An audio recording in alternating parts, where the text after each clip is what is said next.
tu prends le pain, dès que tu le manges, il devient un avec toi. Donc, corps de Jésus qu'il a déclaré devient un avec toi. Le sang de Jésus déclaré devient un avec toi. Autre chose, regardons la suite. Il dit, vous annoncez la mort du Seigneur jusqu'à ce qu'il vienne. Ça veut dire quoi, annoncer? C'est pas au moment où nous prenons le pain et la coupe que nous annonçons. C'est pas que vous êtes en train de manger en même temps vous proclamez j'annonce la mort. C'est pas ça. Jésus est en train de dire quoi? Dès que vous êtes à la table de la Sainte Seine, vous reproduisez la scène de sa mort. Ce qui s'est passé il y a 2025 ans, vous le reprenez de nouveau. Vous le rendez actif dans votre temps là maintenant. Je ne sais pas si vous pigez. À chaque fois que nous prenons le corps et le sang de Jésus, nous sommes en train de perpétuer sa mort. C'est-à-dire la croix devient réalité. En ce moment-là, dans le tabernacle céleste, son sang redevient frais. Son corps flagellé devient réalité aujourd'hui. Ça ne devient plus une histoire. Ça devient une réalité devant nous. Alléluia. Chaque fois que nous faisons ça, c'est comme si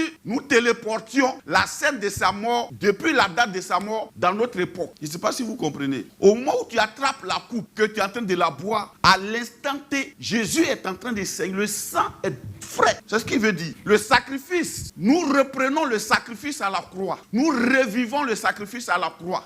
C'est ce qui confère à la Sainte Seine son caractère sacré. Il dit, faites ceci en mémoire de moi. La commémoration d'une guerre devient réalité dans l'esprit de ceux qui l'ont vécu ou bien ceux à qui on a raconté la guerre. Tu prends un ancien combattant, tu commences à lui dire, on va commémorer la guerre. Il commence à vivre tous les films de la guerre. C'est comme si tu l'as transporté sur le théâtre des opérations. De même, quand nous prenons le pain et que nous buvons le sang, la coupe, nous nous transportons sur le théâtre des opérations de la mort de Jésus. Et sa mort devient réalité là pour nous. Et le mystère qui se passe, c'est que notre corps connaît une translation dans le temps. Et nous subissons avec lui ce qu'il est en train de subir, ou bien ce qu'il a déjà subi. Quand le fouet l'a frappé et ça a ramené sa chair, la peau, cela devient réel, actuel. Ce n'est plus une histoire. Quand il a dit, faites ceci en mémoire de moi, c'est comme si nous étions Marie de Magdala, présent là à la scène. Alors, et donc, je n'ai pas besoin de me déplacer jusqu'en Israël pour